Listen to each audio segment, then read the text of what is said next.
Hello guys, in this video we are going to learn about packet scheduling.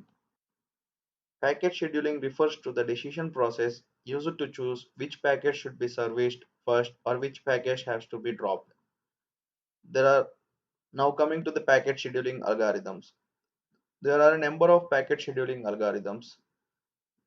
The gist of them are algorithms that allocate router resources among the packets of a flow and between competing flows are known as packet scheduling algorithms. Three different resources used to resolve different flows.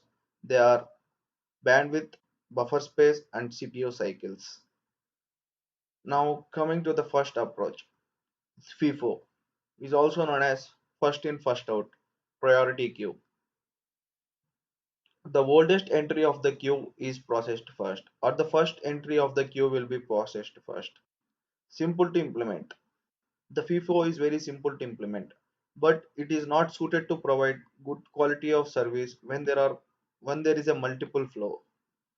There is also another flaw by using FIFO is that aggressive sender can hog most of the capacity of its routers. For example, one of the router is sending most number of packets, so that will take most space in the queue, and it packets travels, sta- starving the other flows and reducing their quality of service, like starving the packets that are coming from the another network, which is sending less number of packets. The other one is fair queuing. The essence of this algorithm is that routers have separate queues, one for each flow for a given output line. When the line becomes idle, the router scans the queues round robin. It then takes the first packet of the next queue.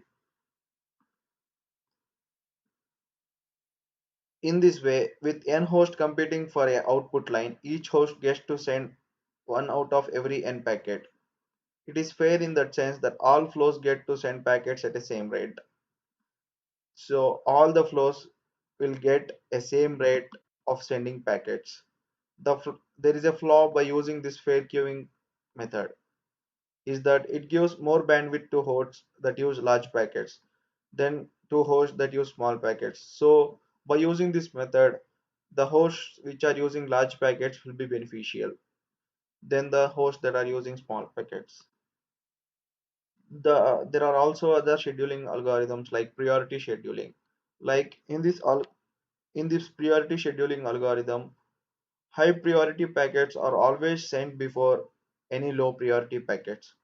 The so by reading that we can say that priority scheduling is that a burst of high priority packets can starve low priority packets, which may have to wait indefinitely until all the high priority packets have been processed in the queue. Admission control process in communication systems where a check is performed before a connection is established to see if a current resources are sufficient for the proposed connection. So it will first check if the proposed connection can be established by looking at the current resources, and it will identify if they are sufficient or not to establish a connection. So the flow specifications, because many parties may be involved in the flow negotiation such as sender, receiver, and all other routes between them, flows may be described accurately in terms of specific parameters that can be negotiated. And this is the example of suppose flow specification. These are the different parameters and these are the units in which they are measured.